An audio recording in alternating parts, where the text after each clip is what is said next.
Donnell Rawlings, Rawlings was talking to Shannon Sharp, and he was talking about how Shannon Sharp asked him, why is it that a lot of British actors, like the guy that played in Snowfall, your Idris Elba's, why people like this get all these roles portraying, black gangsters or American gangsters or whatever like that, hood dudes from the hood, instead of just getting somebody from the hood. Why get somebody like that?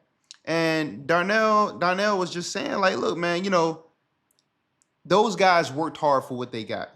They work really hard for what they got. They got dialect coaches. They do everything that they got to do. They're probably professional. They're probably on time. They're probably just the right fit. And sometimes, hey, man, you make the right connection sometimes. You might be in right place at the right time, That happens a lot of time in the movie industry, in the music industry, all type of things like that. So, you know, he was saying how some people will complain, oh, I didn't get this role. I didn't make this happen. They didn't choose me. Why they didn't choose me? Why they ain't like me? Why? And it's like he said one of the terms that a lot of people don't like, and a lot of, especially in the in the hood or whatever, they hate this term, talking about pull yourself up by your bootstrap.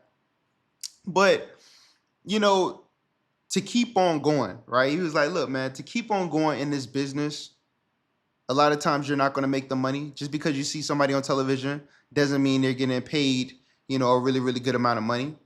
You gotta understand, like, you gotta grind ahead of you, man.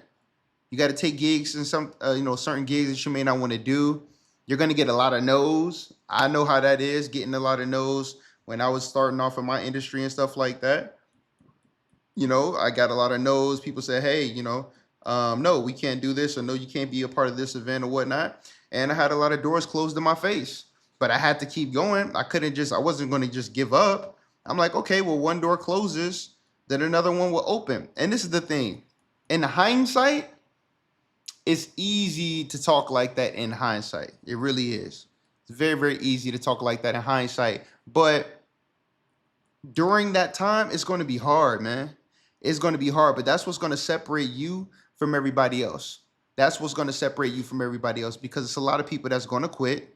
It's a lot of people that's going to give up. It's a lot of people that don't have that passion. It's a lot of people who just won't just keep going no matter what, man. But Darnell, he seemed like he has the right attitude, and that's why he is where he is. Hey, man, I really want to get this role. I want to do this. I want to do that. He said he was working. He said he was doing stand up and doing The Wire at the same time. So he like, look, either way it goes, I got to get it. I got to make it happen.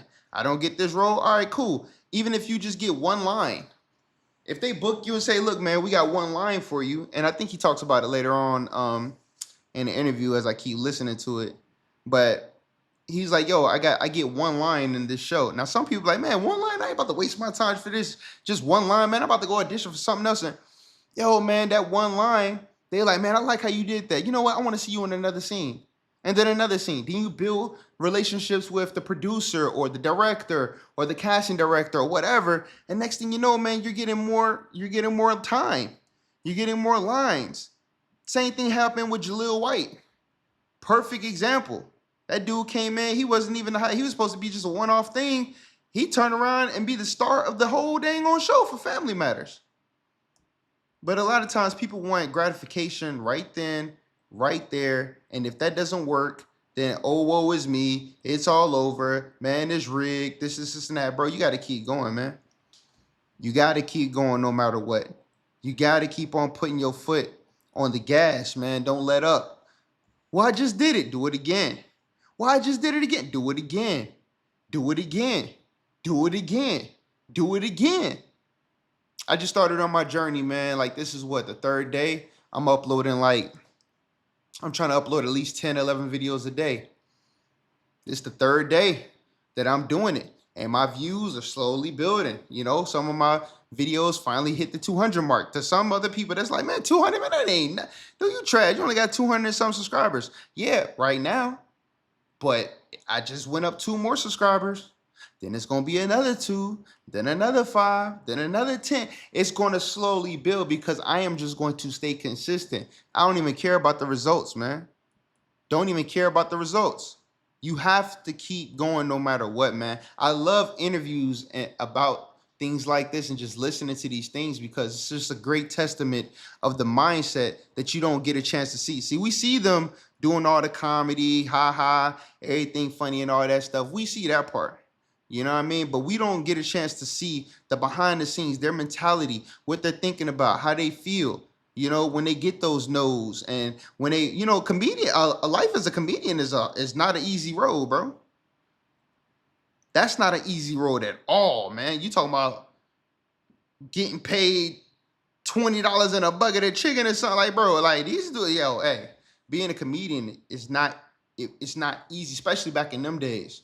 You have a lot of different opportunities and stuff now to, do your social media thing or whatever like that. But if you're talking about in the sense of going to Hollywood, you want to get picked up, you're doing audition, bro, you got to get used to getting a lot of no's. He said something in this interview. He said, you got to get used to being happy, being broke.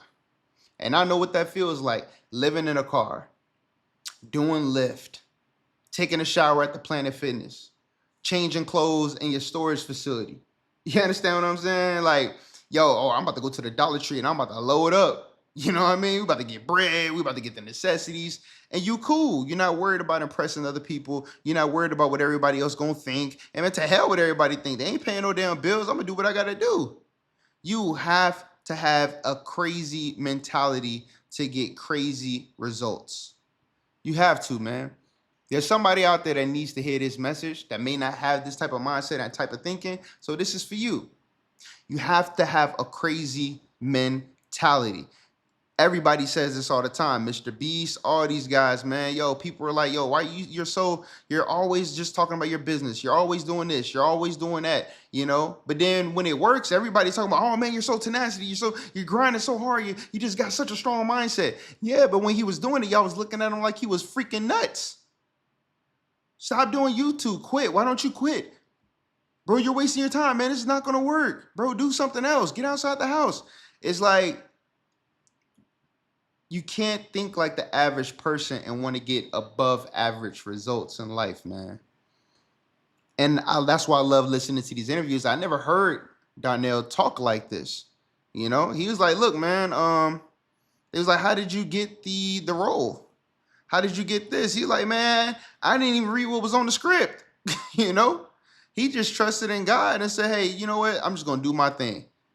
And they was like, yo, man, why? He asked the director, why did you pick me for the role? I thought I did terrible during the audition. They like, man, we loved it because at the end of the day, you went ahead and went off the script. You didn't follow the script and you went and did your own thing. And he was like, I did the own thing because I didn't even memorize the script. That's hilarious, bro. Like, but he went and did it anyway.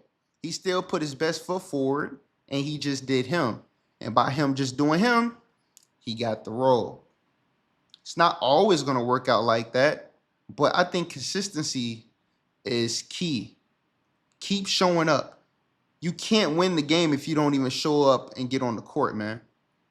You can't win unless you get on the court. You got to get on the court. You got to just show up every time, no matter what the results, and keep putting your best foot forward. So, yeah, I like this video, man. I'm really liking this interview so far.